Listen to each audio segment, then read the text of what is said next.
1. Boost ignition and liftoff, and all systems are go. Welcome to the Lesbo and the Bean universe. Lesbo and the Bean. LATB, LATB, where mixed martial arts and the UFC get silly. Big silly. Buckle up and move your tray tables to their upright position. And please, somebody shut that baby up. It's time for Lesbo and the Bean. Welcome back. Episode 158. Yeah, but backwards. It should be 157, but we did it. But really, yeah, we're going to end up labeling this so that you guys are going to know what's going on. But officially, DraftKings lines have dropped. We have all of the bouts on the card for the UFC finale. We all know what we're here for. We didn't need to break into all the other Twitter turf battles because there wasn't really much from yesterday. 2 days. A day and a half, essentially. Yeah, it hasn't been that long since. Other than lines dropping. Robbie Lawler Ben Askren is official, but we've talked about that so many times, like official. Right. Yeah, I can't even recall anything else. I did like that John Jones said, I wish people would stop talking about DC to me like we are 1-1. I liked that, like, because I'm one of those people that's the fight I keep wanting to see, and I'm like, why do I need to see that anymore? Right, he smoked them last time around, but yeah. Other than John Jones news, which will be coming soon enough, I think we can just get into the 13 card bout. Tough house. What tough is it? This is, I believe, tough 28 or 29. Hard hitters. It is the heavyweights. Tough and 28 finale. Coached by Kevin Gastelum and Robert Whitaker. Again, the heavyweights are profiled, as well as the what weight division for the ladies? 145. 145, also known as the 145ers. Dang it. Are they featherweights? They're not featherweights. No, they're the same as the dudes 145. What's Max Holloway? Is he the featherweight? Maybe featherweight. Yeah, it's the featherweight. Yeah. Featherweight. Okay. 145. So 140. No, wait. What is Chris Cyborg? Yeah, she's a featherweight. She's the featherweight champion? Yeah, she's the featherweight champion. Okay. That's it. There's so many names. So many. And with this fight weekend, not only is there here weight classes to remember, there's also, again, boxing going on, a ton of other cards. Betting-wise, I feel like out of the 2 nights, Adelaide being on Saturday, Friday night finale, I see better betting options. I feel like on Saturday, and there's so many bets to make. Maybe I'm just going to speckle through, but there's a lot of bets, so I don't think you have to go super heavy on one card. I think you can speculate either way and call it a good sometimes, weekend. do you remember that old, before it was draft on DraftKings, what was the counter move? Counter move was the shit.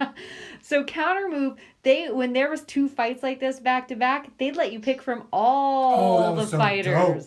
So who knows? Maybe DraftKings, if you hear this, or if you start to change things, maybe we wouldn't mind that. It really it's spreading things up so you didn't finish with like 10 people at the same number. It really made a difference in scores, and it was super exciting. If somebody picked all the way right, they could have gotten 700 points. It really made things different back then. So totally agree. That would have been fun.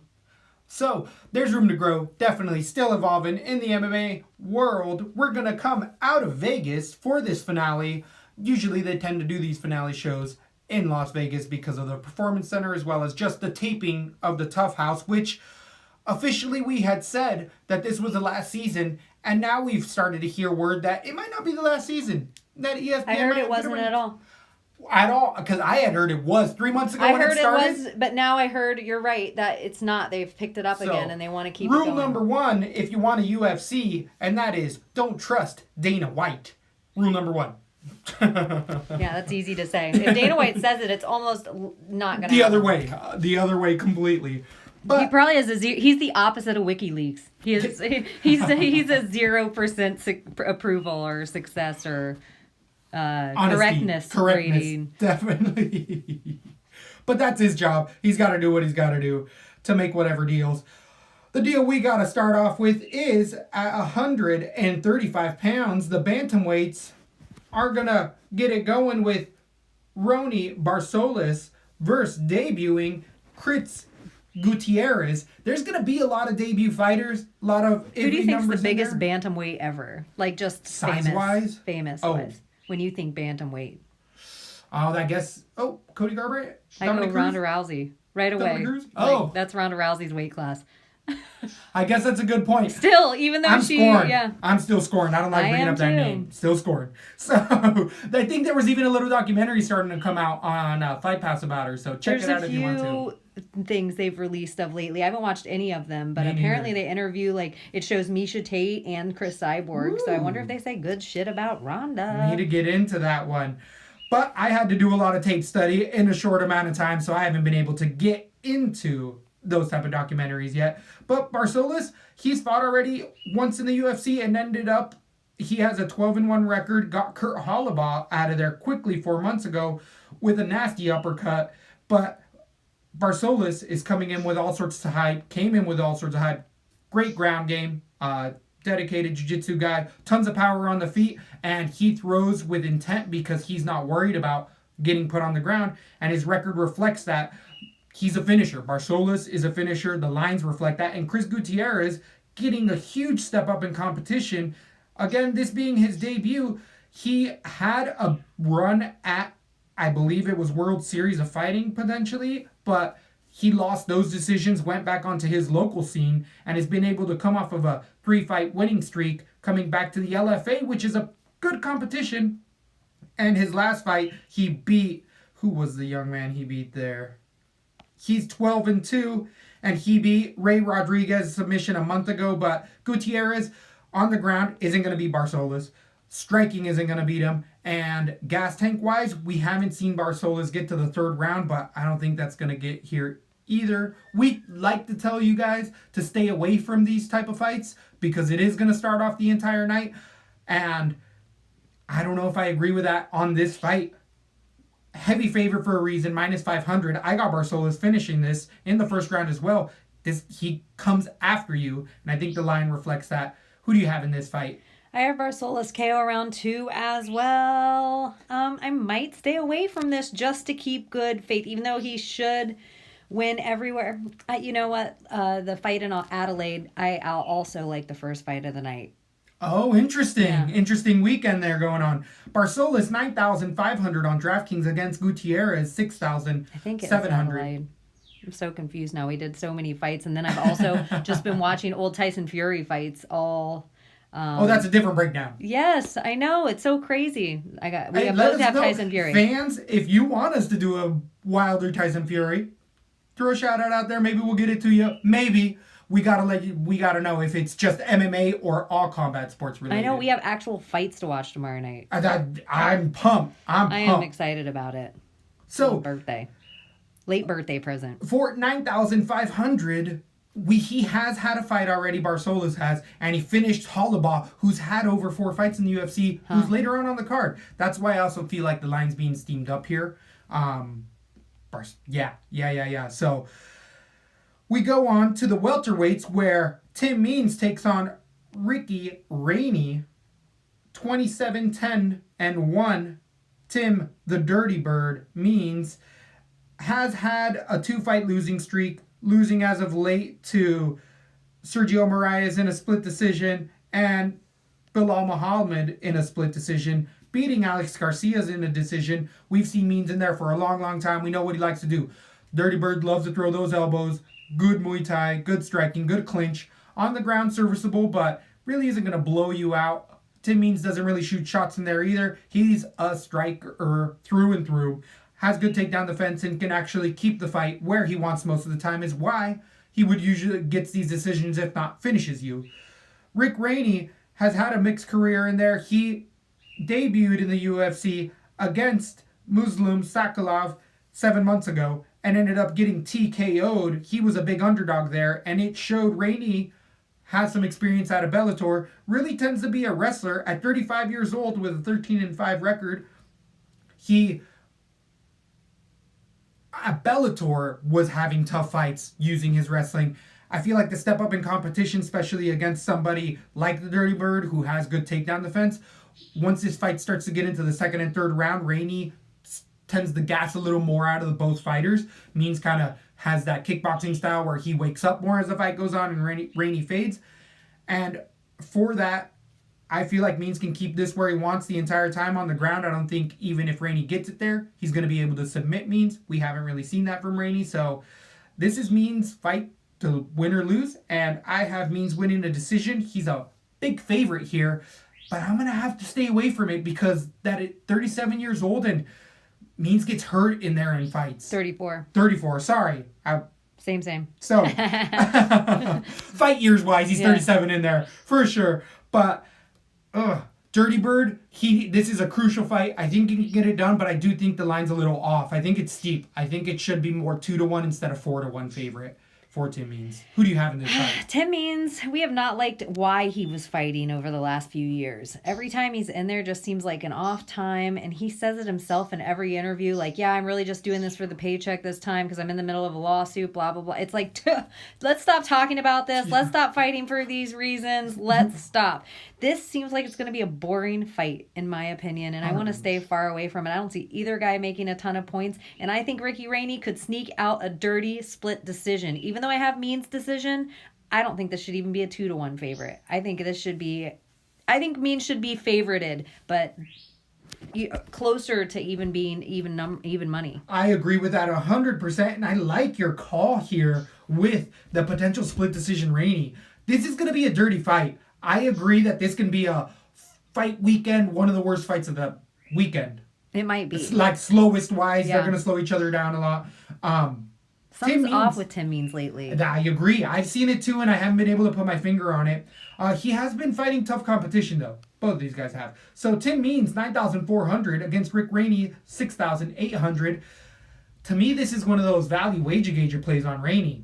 I'm not going to bet him. And I think they both have decent enough chins, and neither of them have tons of power. So I do see it going all the way to the end. So if Rainey is tons cheap, he might be the guy. Might be, and let him get finished in the first 13 seconds and be like, oh, well, there goes our value play. Tim Means is back, everyone. 100%. 100%. I do know people say that Rainey is chinny, but I don't think so. The last fight, that was a beast he fought in there, and he's been able to take better shots. So, and he took the appropriate amount of time off. Yeah, 7 months. I agree with that as well. Moving on to the 55ers, we have debuting Roosevelt Roberts versus Daryl Horcher. Horcher's 13-3, coming in a speckled record in the UFC, losing his first fight to Khabib Nurmagomedov, which he fought that fight to get in the UFC because he wasn't going to get in otherwise. Since then, has been able to beat Devin Powell, but recently came off a loss to Scott Hot Sauce Holtzman, who, by the way, has regenerized. And this year, Holtzman is one of the prospects that I'm all in on. That guy looked amazing. So, Horcher, tough fight in there. Roberts, tons of hype, 6-0, getting a win in the UFC Contender House, winning via submission. I believe he has a wrestling background. The 24-year-old has been able to really use his punches and strikes to get it done in there. He has a mix-up between finishes and TKOs and submissions. Dynamic striker. Thing with him is we haven't seen his gas tank as much in there. We haven't seen him into the third round often. He really tends to blow people out of there. And do you remember a guy named Tahiri Turari? Who was T against the Magic Man, who finished everyone with 6-0, came out of the Contender Series. His first bit of competition, real competition, he got flatlined in the first round. Oh, no. That's probably why I don't remember him. Yeah, exactly. I remember him because my bets shit the bed that night. They shit the bed that day via T. And I feel like Roberts is in that boat. He's got a lot of big finishes against lower competition, and we've seen Horcher. Now, I don't care, win or lose against Khabib Nurmagomedov, you're getting better after that. I guarantee it. Beating also Devin Powell worth of a fighter. I just feel like I got Daryl Horcher in a decision here, and he's a big underdog. And I feel like this going into the second and third round, I could switch from this. The hype, a lot of people have Roosevelt Roberts, but I feel like Mueller taught me a lesson last week. God dang, Mueller taught me a lesson. So I got Horcher decision, dirty ass split. I say stay away from this fight. I don't think it's decided one way or the other. Who do you have in this fight? I was going to tell you, I think the lines on this are way off, and this should be a dead even fight. Yeah, Roosevelt, good guy, but he's not in the UFC yet. And Holtzman, or Horcher, he has been in there with, like you were just saying, Holtzman's one to watch, Yep. and Khabib are his losses. Like, come on. Are you kidding? So I think Roosevelt's going to gas. All his finishes are too quick, in my opinion, and he doesn't have a build of a guy that looks like he'll gas. I just think he's getting in there with a next level grinder, and he's going to try for the same submission over and over again. I don't think his ring IQ is going to be as good as Horcher's, and I think Horcher's just going to eke out a decision. I think the lines are way, way, way off here, and I also have Horcher, decision, big underdog, and I thought I was going to have a crazy pick. Yeah, I thought I was going to have so crazy. Wow. So I stick with what I know, and I don't know anything about Roosevelt. Roosevelt's blown out a lot of, dare I say, bums, or guys that are just not UFC caliber at all in there. So Roosevelt, 9,200 on DraftKings against 7,000 for Daryl Horcher. I got an underdog, but I don't feel like this is the only one this night. So maybe I was jumping the gun on Adelaide. I jumped the gun on Adelaide saying it was a better betting option. I guess I'm just a little tentative because I feel like I have more underdogs than I should. The Adelaide seems easier because we know a lot more of the fighters. Like, know them. True. We've really seen them much more. And it's hard to watch tape. Well, we had times on these. Ugh. Either way, we got to mash a fun-filled weekend of fights. You got to be making money one way or the other this weekend. So, moving forward, we have the featherweights coming off of the show. This is one of those dirty double debuts. We're going to have a few throughout the night. And this was a fight that didn't happen in the house, that they lost in the house, didn't make it to the finals, and now they're fighting each other. But this season of TUF 28 has been one of the lowest caliber seasons of all time in two divisions of heavyweight and 145 women's, which not only does the UFC have trouble finding talent, every other organization has trouble finding talent, because if you're a big man that can move, you're playing basketball or football. And oh wait, are you skipping a fight? Did I already skip one? No, Daryl Horcher versus Horcher Roberts, and then Letson versus Stoliar. Yeah, this is a double debut. Oh, you're talking about women right now. Oh, I thought you were talking about football players and stuff. I thought you were already. No. What I'm saying is in the TUF house. Because this was a 145ers and heavyweights. This was the 45ers women. But I'm saying for the heavyweights, it's hard to find talent. For the 145ers, it's hard to find talent as well. Yeah. It's in the same boat. Okay. So it's a really depleted division. I guess I went about it around a long way. But 4-2, debuting Juliana I could have been patient. Stricoli. I could have been patient. I was just staring at them, and then I was like, I don't know, maybe these bitches played football. What do I know? No, they were just doing other stuff. Some of them have some Olympic credentials in there. Lena Lenston is not one of those, being 4-1. Both of these fighters have really low level competition. We've seen a lot of them, and or what we've seen from them has been against other low level fighters. What I saw on the show with these ladies is they're both really, really rough. The 24-year-old 4-1 Lenton is the favorite, coming off of a 4-fight winning streak. She's a bit more of a wrestler, and she's fighting out of the States. Pura Vida BJJ, Wisconsin fighter, against the Lithuanian who had mixed fights out of the European scene. I did happen to watch a couple of her fights. She lost to Luis Pudilova. She also lost to two other UFC fighters I can't look into right now, but she's at a 3-fight winning streak after a 2-year hiatus. I believe she's only 26 years old as well. And damn, she looks old. She looks old, but she's been fighting since she was like 18 years old over in the European scene. And I would have wished that she would have grown more on the show, because she still looked really rough at 26 with having a couple UFC caliber fighters that she lost decisions in there against. From what I saw on the show, I think Lenton wins a decision, but this is going to be one of those lowest fights of the weekend. One of those that you can go make your popcorn, make your mac and cheese, get ready for the next one, because this is going to be a slop fest. You could also see a quick finish here for either side, because an armbar will throw up out of anywhere. But the Lithuanian They're both prospect enough that they can blow me out of the water, but I'm going to stay so far away from this one. I got less than decision. I'm me no likey. I have less than KO round 3. I almost just don't even want to pick this fight. Agreed. Like, I agree with you. I don't even have anything to say about it. 8,900 on DraftKings against Julie for less than against Strakonico 7,300. Stay away. That's a trap fight. Either one of those fighters is going to get 20 points. Both of them are going to get 20 points. Like, yeah, it's no likey. Oh, yeah, I don't even want to talk about it. So we move on to the heavyweights. This is another tough house fight of the semifinalists who didn't see each other. Now they're getting to meet. They usually tend to do this on the finale fight cards. And at 265, we have Maurice, Mr. Green, against Michel Batista, 4-0 Cuban wrestler who was a bronze medalist in Greco-Roman in the 2008 Olympics. That's all they could talk about on the show. Mr. Green is a kickboxer with glory accolades. He's 5-2 in MMA and is coming off of a loss. His last fight, a loss to Hughes via decision.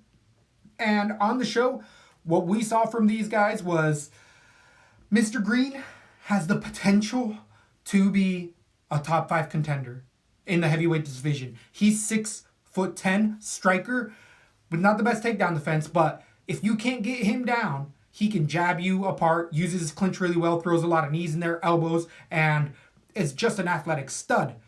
Especially with that size, he's just an immediate infusion. So does he just like bend down and triangle choke people?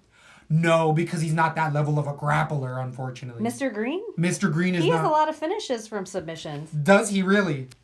Not from what I was seeing on the show. Legacy, he has a knee finish. He has submission triangle choke. That would be off of his back. And submission arm triangle. Yeah, that would be from the top side potentially. But against Batista, the wrestler, this guy has a win over Daniel Cormier in wrestling competition. They're 1-1. They've wrestled twice. And actually, Daniel Cormier was going to wrestle Batista for Olympic in 2008. But Daniel Cormier missed weight. Batista didn't. And then he moved forward. There was no towel there. Yeah, exactly. So Batista came in with all of his wrestling accolades on the show. And he proved it. He goes for the takedown. Striking-wise, minimal striking for Batista. He lay and praise on you. He goes over position over submission. He will just get on you and win decisions nonstop. At 34 years old as well, I was hearing earlier that, hey, he's one of those Yoel Romero Cuban fighters. This mofo is probably 42. Okay. Like, you look at his body and you're like, really? This guy does not look like he's just 34. So, on all that, you would think, hey, Mr. Green should knock this guy out immediately, but Mr. Green can't get decisioned out. He doesn't have the best takedown defense, and he'll sometimes jump into those flying knees and won't be able to get off of his back once he gets taken to the ground. Batista can do that 100%. The things that I don't like about Mr. Green is that he's his own worst enemy, in that on the show, even if he had a fight, he was getting drunk every night. And then it came out that his family, ton of alcohol issues. Not only alcohol issues, he's sneaking cigarettes during the show. The coaches told him, hey, dude, you need to stop. Hey, dude, you need to stop smoking. There was even a female fighter who tried to leave the show because he weirded her out so much. Because he's got his eyes, if you can't tell in that photo, he's looking at 2 different people at any given time. Oh, he has a womp eye? He's got a crazy eye. And they even called him Pirate in there during the show because of his eye. But he got belligerent drunk like at 1 in the afternoon and was picking fights with people. And we don't know what happened to Mr. Green when he goes home. If he goes to a rough home situation where it's the holidays and people know you're making money and it's easy for you to turn to the bottle, he could come in looking like garbage. Absolute garbage. Against a grinder wrestler, that just means bad news. I love Mr. Green because he has all the potential in the world, but he's also his own worst enemy. I think the line is spot on, honestly. It should be about even. It could be a really... I think all the value, though, DK-wise is on Mr. Green and not Batista. Batista wins a 30-point decision. Mr. Green finishes you. So I'm going to go with Mr. Green TKO round number 1, maybe round number 2. But I'm super hesitant on this guy. This guy's got demons. And Louis Smolka had like they'll shit the bed when they're plus 400 or minus 400 all of a sudden. Who do you have in this fight? I have Green submission round 3, but now that you said all that, I'm so nervous. I didn't watch any of this Tough House season. And, both guys are beating kind of garbage guys, and Mr. Green has a better record. I'm going to stick with Mr. Green, but I'll probably stay far away from this fight. On DraftKings, Maurice Green is 8,700 against Batista 7,500. I don't see a play in Batista there at all. If you're going to go one way of it, it is Mr. Green, but I'm just saying he's not a dead lock to win this fight because he does have issues. A caveat with what I watched on the show, I wasn't watching every single week. I watched that like 3 days ago in one afternoon. You were like, yeah, no, I ain't about that jam. life. I know, I didn't hear you talk about it, but I do know you watch tape, so you like won't watch all the garbage, but you might watch their fights. I put the fights on, and also what I feel like is really valuable is the breakdown of what happened the week before. If you just watch the first 5 minutes where it tells you that, and then you watch the fight, you don't need all that stupid garbage about everything. You don't need the drama in between. Exactly, the 45-minute filler. So, just saying, way to time management skills there. So, moving on, we have a premier fight that's buried on the preliminaries with Joseph Benavidez coming in against Alex Perez. Benavidez rescheduled a few times over. A bunch of his fighters, was it Sergio Pettis was the last guy who followed out on him? But he fought Sergio Pettis. Oh, sorry. There was, it might have been Ray Borg. I think you're right. Yeah. Sergio Pettis was Is Ray Borg a 125er? Yeah, he gets scrawn. Tries to, but then he doesn't make it and then falls out of the fight. So, Alex Perez. No, but last time it was his son. His son had to go to emergency surgery. He's had a few, and I see the kid smiling on there, so that's good. I see him smiling and his eyes open. So, if you can donate, go ahead. And for another update, speaking of, every time I think of Ray Borg's son, it reminds me of Brendan Schaub's son and the Brendan Schaub thing. Still, CBD oil, about a month now, seizure-free for his kid. So if anyone's having issues like that or knows anyone that does, don't take my word for it. Do research for yourself, and there is CBD oil out there. Or try it out. Try it out. Hashtag try it out. Try it out. So...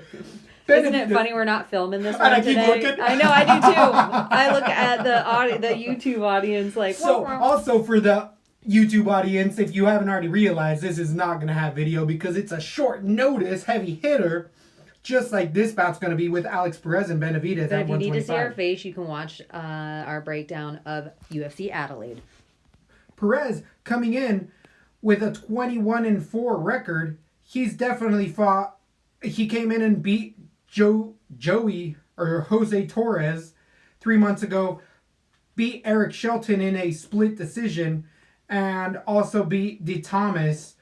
Perez has been able to usually get it done on the ground, has a good submission game, good striking, good body shots, good cardio, a prospect all the way around at 26 years old. A lot of people are getting behind him, and I'm surprised to see him here as a minus 135 favorite against Benavidez, who...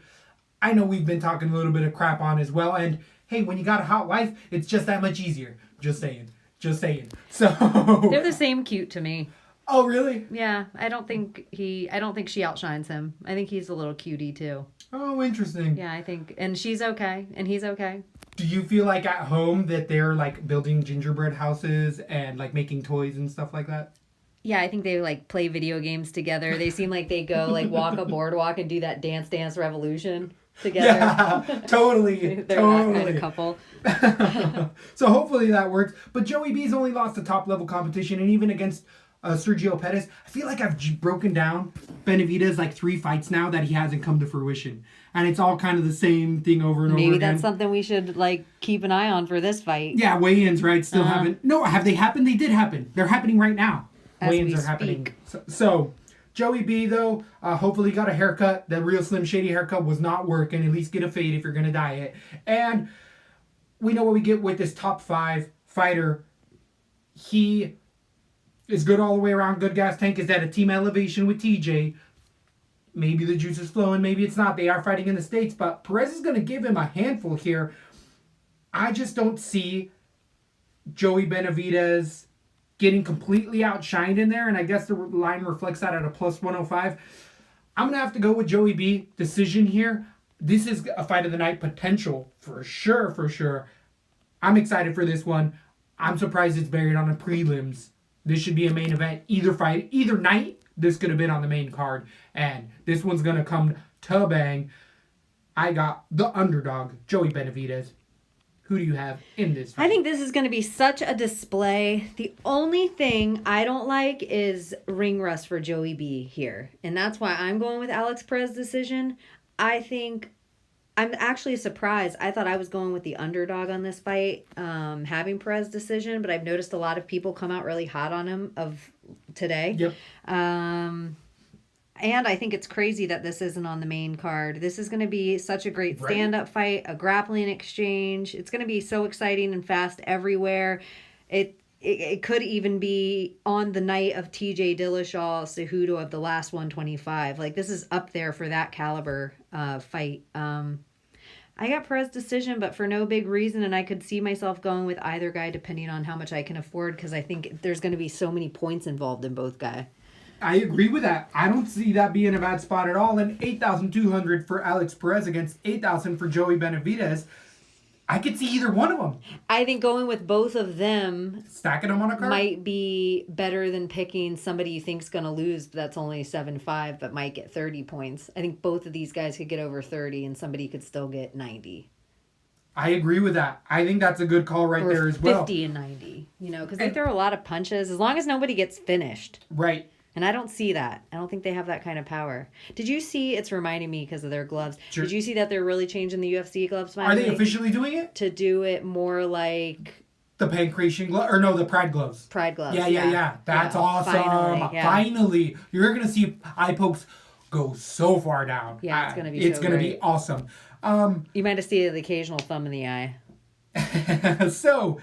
This is a coin flip, about as coin flip as it gets. It's going to be minus 115 by fight day. So if you got a good read either way.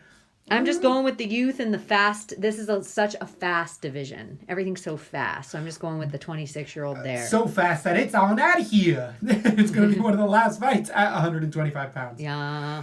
On to the 45ers. Featherweight, we have Rick Glenn against debuting. Is it a debut? Yes, it is. For Kevin Aguilar, who does have a split decision win over Joey Gomez 4 months ago on the Contender Series. Did they both get that decision split win? Did Joey Gomez and Kevin Aguilar both get to fight in the UFC? No. It's so rare we see a decision guy Yeah, I would agree, but that might be a testament to as fun of a fight it was. I can't think of that fight off the top of my head, I didn't go back to watch it necessarily, that specific one. The LFA standout as well is 15-1. He's on a great winning streak, but he has wins over Damon Jackson, who's no longer in the UFC, or who's been around the talk of the UFC as well. He's beaten other fighters who are 8-1 in there, but Aguilar can do well against lower level competition, and Rick Glenn at 21-5 has been an elite level fighter for a long time, losing to people like Rick Glenn, but beating Felipe Nover, Gavin Tucker, getting a loss in there against Miles Jury, and last beating Dennis Bermudez in a split decision, which I would say Bermudez beats Aguilar potentially here. Mm-hmm. Maybe the chin for Bermudez, but Rick Glenn, we know what he's going to do in there. He's one of these grinders. He's one of these Nakamura Hirota guys. Yeah. He puts it on you, takes you down, and will submit you if you leave an opening there. And Aguilar has shown a good gas tank, but it's been against lower level competition. Rick Glenn has not faltered in there against high level competition, and I feel like Aguilar is going to realize what a UFC level caliber fighter is, and Rick Glenn's going to show him, and I have the slight favorite in a minus 110 against the minus 120 Aguilar. I got Rick Glenn on this as a decision. I don't know if I'm going to play this much on DraftKings because I do see a decision for either fighter. I have Glenn as well, and I think it's going to be a grind and a low point fight. So I agree with you to stay away from it. 7,800 for Rick Glenn against Kevin Aguilar's 8,400 on DraftKings. So maybe, this is a low fight. I don't even like giving people those low fighters. Like, put this low guy to save your night because it just screws you every time. We need finishes. We need them bad. And opening up the main card, hopefully we get a finish here, but the more and more I look at the tape, the more and more I'm like, maybe it's not going to happen. At flyweight, we have Antonina Shevchenko coming in, debuting against Ji Young Kim. Kim had a few fights in UFC, being 8-1. She has a 2-fight winning streak in the UFC against Justine Kish, and also beating Fabian in a split decision 5 months ago. Shevchenko is 6-0. You know what we get. She's coming off of the Contender Series. Older sister of Valentina, Muay Thai striker, but unfortunately for Antonina and a lot of these siblings that we see in the UFC, there's a David Timur and there's a other Timur. There's a Chris Carriazo or freaking Kamosi, and there's a other Kamosi. There's one and then there's the other. We know Valentina because There's she's a a big top nog. and then there's a little nog. Well, we don't who are the other ones? Mokhtarian. There's a Mokhtarian and then the other Mokhtarian. But you only tend to remember one There's of those. Nurmagomedov and the other. And all the Kamedovs and all these cousins. But Antonina, even Muay Thai striking wise, she has a ton. I believe she's like only lost 4 or 5 fights. Most of those went to decision. She only has, I believe, over like 30 fights. Only 6 of them ever went to finish, and that was striking wise. She's a decision fighter, and in her MMA career, she's taken a hiatus, and all of these fights have also been decision. She's just somebody who doesn't pull the trigger. She's a competitor. Her sister's a competitor, but I feel like she's getting a lot of hype from her sister. A lot of people think that she goes in there and mauls people, and she really doesn't. She's a very tactician, good fight IQ. We see that from both sisters, but she doesn't have that knockout power, and she doesn't necessarily have that knockout win to go in and brutally take over the fight, where her sister, yeah, we know she does. That's why we back her. I still back Antonina. I do think she should win here. Kim is a striker as well, has some of the longest arms in there. 72 inches is... look at her. I just remember seeing some footage of her, and she has some gangly arms. They say the only woman with a longer reach is Megan Anderson. Oh, really? Yeah. And that's a whole 25 pounds heavier, 20 pounds heavier. And she's enormous, Megan Anderson. Yeah. She's like 6'2" or something. Yeah, crazy. But Kim likes to strike in there as well. And against Shevchenko, I just see a game plan not working out for you. Takedowns could come into play, but on the ground, we know what Shevchenko's been getting ready for. We got Valentina coming up next weekend, profiling, gonna be styling all over somebody, and she's had her sister to get ready there with. I just feel like the line's inflated here at minus 330. She's at her sister, Chris Cyborg, Rose Namajunas. She's like rolling with a friggin' crew. Definitely. But I do think the line's inflated here. I have decision for Shevchenko, but I think it should be in that minus 200, minus 150, because I see a decision here. I don't see a finish at all in it. The minus 300 is finish implications. Prop bet, Shevchenko decision is what I'm going to be putting my money on. Who do you have in this fight? Ji Yeon Kim, she tends to do really well when she's going against people with mild grappling. That seems to be how she shines. But when she goes against a point fighting stand-up person like Antonia Shevchenko, she loses every time. Well, I guess she's only lost once, but it's to Pudlova, and Pudlova is a lesser version of Antonia Shevchenko. Totally. Antonia has a great stand-up, and she is a point fighter. You're entirely right. She's not trying to knock anyone out in there. She's a point fighter all day. She's smart in there. I do think, and maybe it's even the setting of her Contender Series, she didn't show out. That was not her best fight. She had better fights beforehand. But if Ji Yeon Kim, because I'm saying that she could...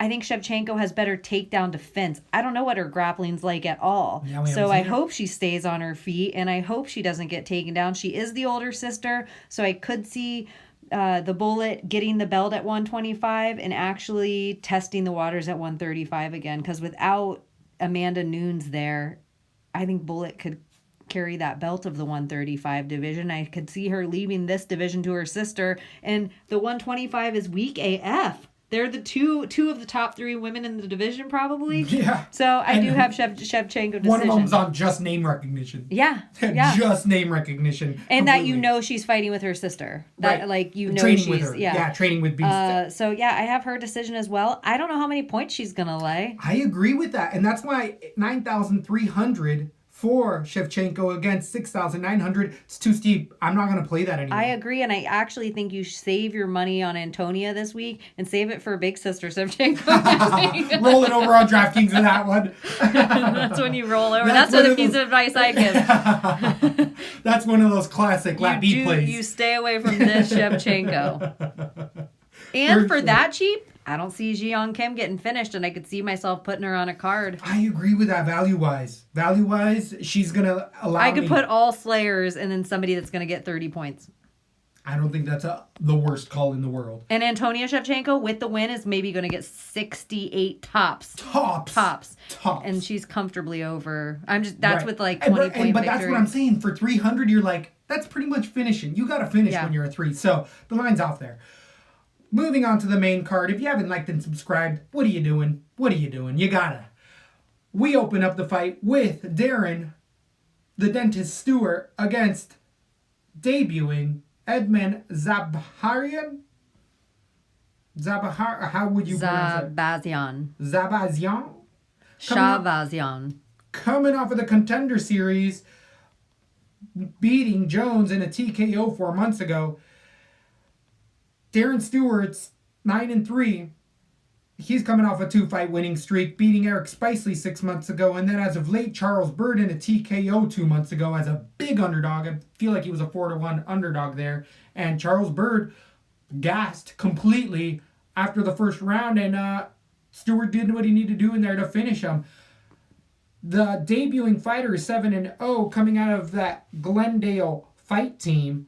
You know who he's fighting for, the 21-year-old? For Ed Movement! Oh, really? It's been a while. We haven't seen too many of these guys in here, and they have a little bit of a stigma now that we've seen them not do so well. So definitely a Edmund Tarverian disciple. Edmund is as well. So Edmund, because that's what I'm going to have to go by. That last name is rough.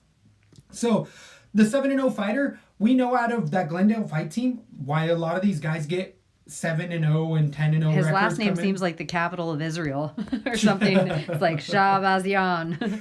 But they tend to pen their records over at Glendale fight team. Like, they specifically find fights that are beneficial for their fighters, which most people should do, but sometimes they get really low caliber fighters. And Darren Stewart's fought in there over 6-7 times in UFC, came off a 3-fight losing streak, and really was able to put a clean 2-fight winning streak together against Spicely. It doesn't look that good, but against Charles Byrd, for sure. Maybe Byrd isn't as good as we all thought he was, because that was a contender as well, series winner, who fought Stewart. So, again, those contender series guys might not necessarily be UFC caliber yet. And I feel like with what I've seen, I like Stewart in this position a little bit more just because I have been able to see more. I got TKO round number 2, but I'm going to have to steer clear of this one as well. I'm not going to go too heavy on it.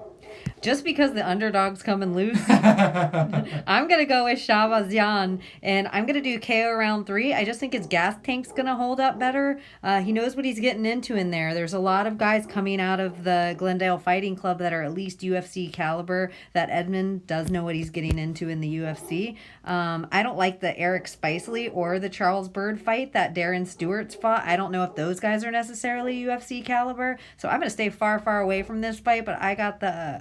he's the favorite? Minus Shavazian? 120 favorite against KO round 3. Minus 110 underdog. So they're both, this is a coin flip of a fight. I think stay away from this one as well, because I think it could go either way. I don't think that Zabazian Edmund is been tested in there as much, but I also have never really been a big fan of Stewart. You know how we've been kind of giving that guy a little bit of hate just because of his gas tank issues. He always gasses hard. So 8,300 for the debuting Edmund against 7,900 for Stewart. I might play Stewart on a couple. Maybe. Oh, maybe I need to take my own advice and just steer clear of that one. That underdog, I'm just feeling frisky. That underdog's got me riled up. It's got my blood flowing. Oh, see, I should have. I know. I thought I was picking the underdog, but I just heard the underdog nonstop and it kept enraging me. So, moving on to profile fight at 135 pounds bantamweight, we have Pedro Munoz versus Brian Caraway. Caraway's been lacking. We haven't seen him for a little while in there. The 21-8 fighter last lost a split decision to Cody Stamann 8 months ago, but prior to that has marquee wins over Aljamain Sterling, Eddie Wineland. He did lose to a Sun Sao in a controversial split, but we know what we get with Brian Caraway.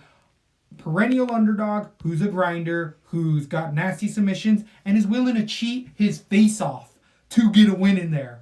Look at his wins. He has photos of him fish hooking other fighters in the UFC that wasn't called. And even they said it afterwards, but hey, little too late, little too gone. he's poking eyes. He's kicking dicks. He's checking oil. He's got it. He's especially with all that rage he's got after losing the cupcake himself. He's got a little. Not only did he lose my girl, Misha Tate, he could not be, if he was still with her, he wouldn't have to fight anymore. He could be kept stay-at-home cat dad. Just saying. So Brian Caraway has gone through a rough He spot, taught her to say the everything she least. knows and she's blowing up. It's interesting how he's been kind of like the arch nemesis, but still the mastermind of Misha Tate. Like, it's been a really interesting relationship that they have there. But the other relationship we got going on is Pedro Munoz versus Caraway, where Munoz on the ground, we can say a lot of the same things we say for Caraway. World-class jiu-jitsu, Brazilian standout, striking-wise is where I see the advantage going to Munoz a bit more. Caraway doesn't have the power, never has had the power of the striking accolades to do much in there. And if someone can match him on the ground, it really takes away his ace in the hole. Caraway tends to be a much more of that catch wrestling style, where Munoz goes for that guillotine non-stop, where if Caraway wants to take this to the ground, Pedro Munoz has multiple wins in the guillotine after he's been losing rounds to Justin Scoggins and people alike. What I'm basing my prediction off of is this last fight for Brett Johns versus Munoz, where Munoz steamrolled Brett Johns, and I actually had Johns in that fight. And I feel like Johnson's in the same spot, maybe a little better striking-wise than Caraway is. And Caraway, with being 34 years old, and having a long fight career, he definitely has slowed down a bit more. But Munoz, what he did with Johns wasn't worried about Brett Johns' ground game at all. So Munoz came in swinging as hard as he could, and Johns couldn't take that.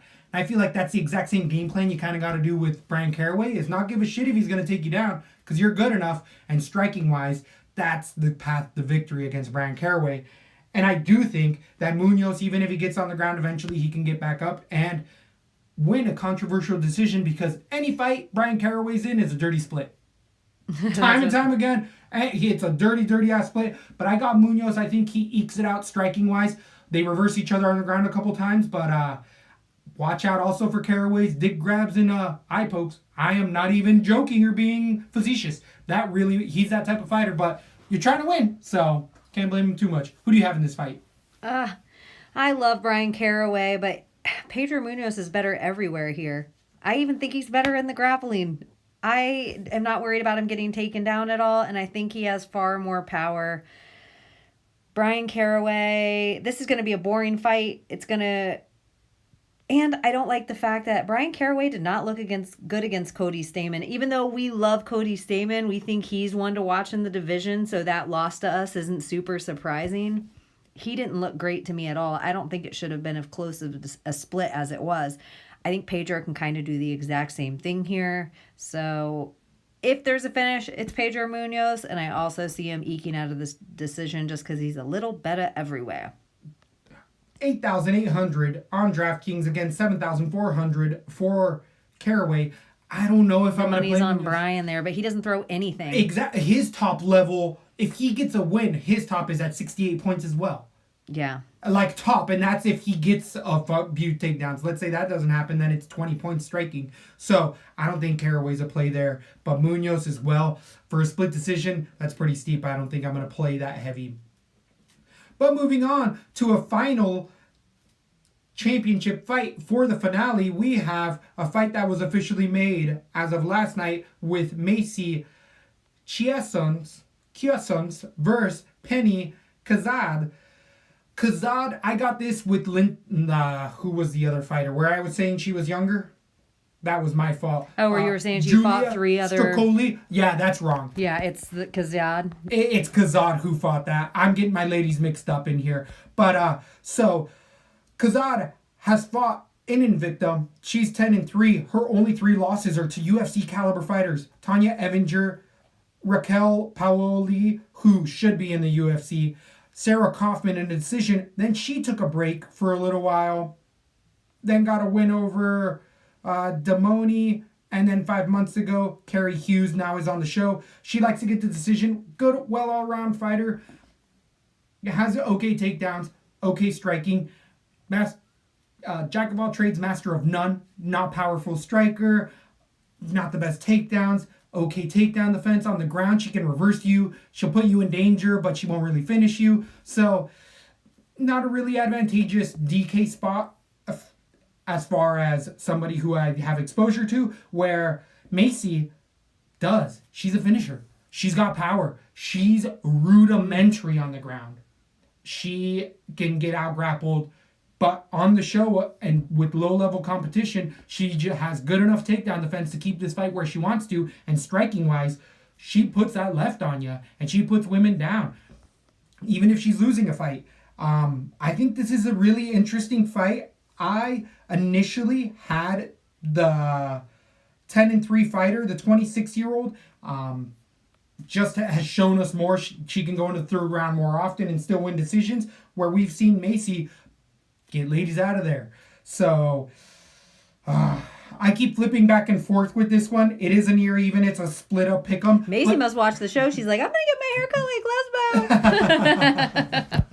Lesbo. I don't, with this, the reason it's such a coin flip is because they both are really low-level fighters. It's not because they're high-level fighters, and it's the finale. This is for the belt, essentially, of this fight. It's to probably fight Megan Anderson. I'm going to... And then throw her to freaking Cyborg. I got Kazad decision. I could switch to a finish Macy as well. I'm going to stay away from this fight because these are low-level fighters, but... I see, if there's a finish out of either one of the fighters, it's Macy finishing. I see a decision out of Kazad.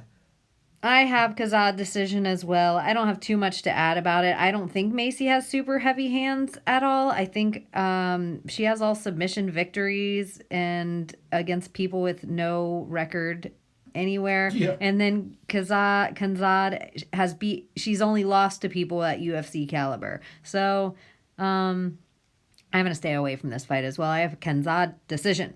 8,600 for the near even. What are the betting odds? -105 favorite against the -115 favorite as well. Macy's actually the favorite. They're both favorites. It's a coin flip of a fight, but on DraftKings, you're definitely paying up for 8,600 for Kazad against 7,600 for Macy. I'm going to play Macy in a couple spots here. Because if there is a finish, like I'm saying, I think it's Macy inside the distance. But other than that, it's probably going to be a boring decision. Stay away from that. On to the co-main event of the night. We have the big boys going in here with 265ers, where we have a double debut as well. This is a fourth double debut. What's El Guapo mean? The handsome one. Is that is second El Guapo tonight? No, it's not the second El Guapo. Tonight. Yeah, because isn't the first one Chris Gutierrez is El Guapo. Really? Yeah. Oh, I was going to say also Bas Rutten is known as El Guapo. So yeah, another El Guapo just tonight. Wow. Just saying. But with these a lot of handsome going on. The Juan is coming out of that Spanish scene. He was a top prospect coming onto the show. He has a former rugby player as well. He's got the cardio for it, but he's only been fighting in MMA for 2 years and really taken it seriously for 2 years. He has been a professional athlete for a long time, though. I did even see some of his rugby stuff. Boy can move. For a gut and having that fat heavy, he can move really well. we find that the rugby guys have good cardio. Yeah, because seem that's to do not an easy all right. sport. Yeah. That's not an easy sport at all. So he definitely has more paths to victory or a more decided path, because on the ground he actually has a really good ground game with a good shot. And I do think that rugby, like a lot of other rugby players, plays well. Like how to tackle someone down, that's all they do. They know how to shoot a double leg takedown well, and once on the ground, Juan takes over on the ground. And what we've seen with Frazier was the very last pick of all of the heavyweights, but is really just a striker with ultra limited ground game, zero gas tank. It's been proven over and over again on the show. He actually cried the first week and was like, I don't have the cardio for this. I don't know what I'm going to do. Puking in all bad sorts of states. But matchup stylistically, he was able to fight off the takedown for Batista, get the knockout there. Same with his other prior fight. Was able to fight off the takedown and finally be able to finish it with knees and punches. But coming out of American Top Team, Juan has been good. I've heard a lot of good things out of Top Team saying that, hey, this guy's really been putting in the work. At heavyweight, they go into like 42, so the 38 doesn't scare me that much. And against Frazier being low-level competition as well, 10-2, the 29-year-old is going to grow a lot more, especially once he gets some exposure to better camps. But if that takedown defense hasn't gotten better in these last month since this fight was announced, I see Espinoza getting a solid finish in the second or third round due to just wearing him out and finally getting an arm triangle wherever it may. Good passes by Espinoza. But of course, I'm going to end up going with the underdog. TKO round number 1, Frazier. I feel like he's just going to throw knees, and finish Espinoza. I don't know why. I don't know if I had a dream. I don't know if I thought of it weirdly. I know I got an underdog here at plus 130. Don't side with the bean here, but give me the underdog in Frazier. Who do you have in this fight? I think this is going to be such an ugly, weird, not UFC caliber fight. I have Espino. I had Frazier right when you whole started talking. Yeah, totally. Into it. And I'm like, maybe I'm just going to go with the rugby player for the same reason I'm going with Tai Tuivasa tomorrow night. I'm just going to go with that cardio and a fat guy and hope that his chin's okay. But yeah, I had Frazier when he started talking because I think this is just going to be an ugly bar fight. I could see that too. But Espinoza could also just push him up against the cage and drag him down, and then this fight's over once it's on the ground. I might switch to Espinoza. I might switch back to Espinoza. Espino. Espino. Minus 160. I think stay away from this fight, but the suck part about it, you're going to need this fight on your card. It's going to be a fast finish. Agreed. And either fighter. It's going to be worth like 110 points. If you pick the right guy. Otherwise, you're getting like 10 or 0.5. I got Frazier TKO, Espino by submission if you want to go the other way, but minus 160 favorite. I call that Espino. a hashtag stay away. Stay away. 8,500 for Espino against Frazier, 7,700. Also a stay away. I can see that on DraftKings. You need one of those guys because it's a finish. They're in all of these heavyweight fights, it's a finish. Yeah. They don't have the cardio. They're not like the elite guys for it. So, to the main event we go. Main event with Rafael Dos Anjos versus Kamaru Usman. Probably one of the most hyped fights of the entire weekend.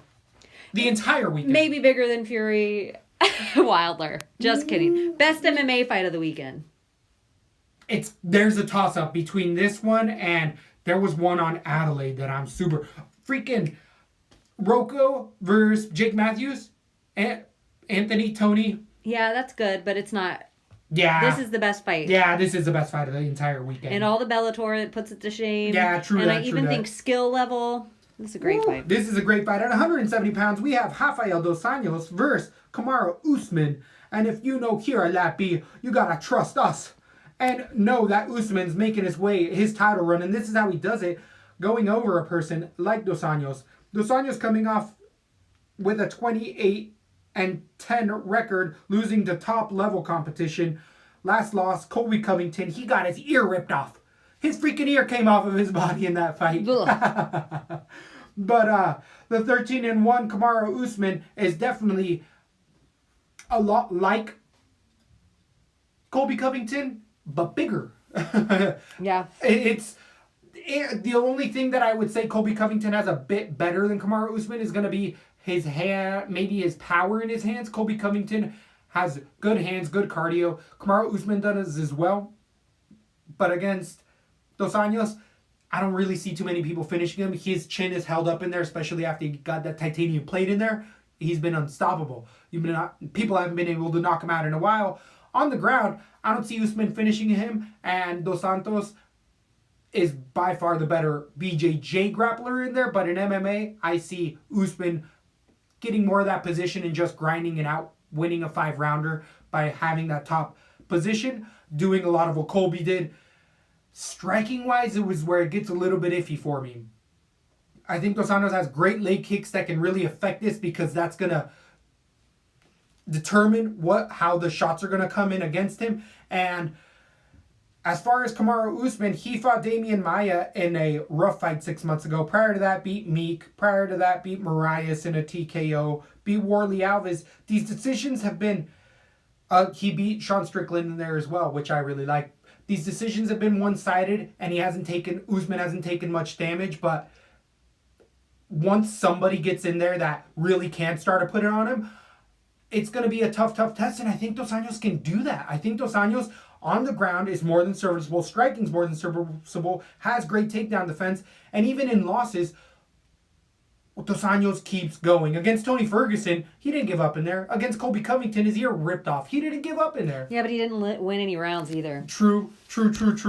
And I mean, I got Usman here, and it's the size. This is because Dos Anjos to me is a 165er. I agree. Usman is a 185er who needs a 175-pound division or something like that. But it's just Dos Anjos can't make that cut to 55 anymore where he's his best, and Usman still can because he's young enough to cut down to 70. So I think it's too big of a size advantage, and I feel like the physicality is going to be the biggest factor in this entire fight. But what I really don't like about Usman is that the 30% on Meek that he was hurt, and then when he double broke his hands. Remember that he broke both hands last fight? Oh, yeah. He said he hurt himself. Hurt himself and broke both hands, and nothing happened. Not to say that his hands didn't hurt, but when that happened, when people are saying stuff like that and then they change their fight style, somebody who's a hard-nosed, tough guy that goes forward can exploit that potentially. And Dos Anjos, Damian Maia isn't that guy. Dos Anjos is more that guy than most other fighters he's fought in there. So I still see this being an exciting fight. I still have Usman, but I think a lot of people have been shaming Dos Anjos, and I don't agree with that. Dos Anjos is a top-level fighter. At 170, not as good as he is at 55, but age catches up to you. I like Dos Anjos' his hands better here. I think he has that straight up boxing where Usman has pretty crappy looping punches. He doesn't have great hands at all. I also like Dos Anjos. I do think he could leg kick Usman, but that's just going to get him taken down. And once it happens once in the first round, it's going to happen again and again and again. I think the audience is going to be so bored. It's going to be Las Vegas, so they're going to be booing to hell. Usman's going to try to speak afterwards. They're going to be booing him all then, and he's going to have some weird excuse and get even less fans after a decisive victory over Dos Anjos. I think less people will even be a fan of him. By the time he even builds up, he might even fight Colby next, and people might be cheering for Colby. He's not doing himself any favors. I have Usman all day here. I think he wins all 5 rounds handedly. Wow. I just think he can take him down and wear a Dos Anjos out. I think he's a huge guy, like you're saying, compared to Rafael. This isn't a good fight for Rafael. I think everything Colby did, Usman does. Colby has better technique. I think Usman has more power with his hands. But as far as wrestling goes, Usman anywhere Colby handled Dos Anjos, Usman does it ×2. So Usman, handed decision, put him everywhere you can. So you do agree with the -270 favorite, 3-1 favorite over Dos Anjos? Yeah, I kind of don't like the two. I don't like the division for Dos Anjos. I don't think it's his. Now, once we saw, because he beat Magny easily at 170, which Magny isn't the biggest 70-er, but Colby, who is a big 70-er, we really saw that size affect him. And I feel like, again, that's going to play here. 9,000 for Kamaru Usman on DraftKings against 7,200 for Dos Anjos. For 7-2, I don't think Dos Anjos is also I don't see him getting finished. For a 5-rounder, right? Yeah, I don't see him getting finished. And gosh damn, though, Usman doesn't take any damage. So he is one of those guys that how much is Dos Anjos going to lay hands? He didn't lay hands a ton on Colby. So for 9,000, a 5-round fight, He could be Is some Usman of the with it? underdog. I think you could put both guys on a few cards. I could see that as well. I could see this stacking this. But I got Usman. Still. I got Usman as I think well. he's going to have so many takedowns. That plays a lot in the DraftKings world. That plays a lot. So definitely stick around on the Twitter and or YouTube. We're going to also be on the IG in case we get our last weigh-in or any props we decide to put out there. Oh, yeah. Make sure you're following us everywhere because we're going to be putting out all of our final cards. We're both going to go watch weigh-ins right now. Then we got weigh-ins tomorrow night, fights tomorrow, Whoop, whoop. maybe Tyson Fury. We could be If the coming to fans you let us know. Saturday. Yeah, we If could be the- coming to you Saturday just to talk about Wilder for Fury. So, yeah, like, subscribe. Make sure you love Lesbo and the Bean because we love you. That's what I mean. Thanks for listening to Lat B. For all things Lesbo and the Bean, head over to lesboandthebean.com or follow us on Instagram, Facebook, and Twitter.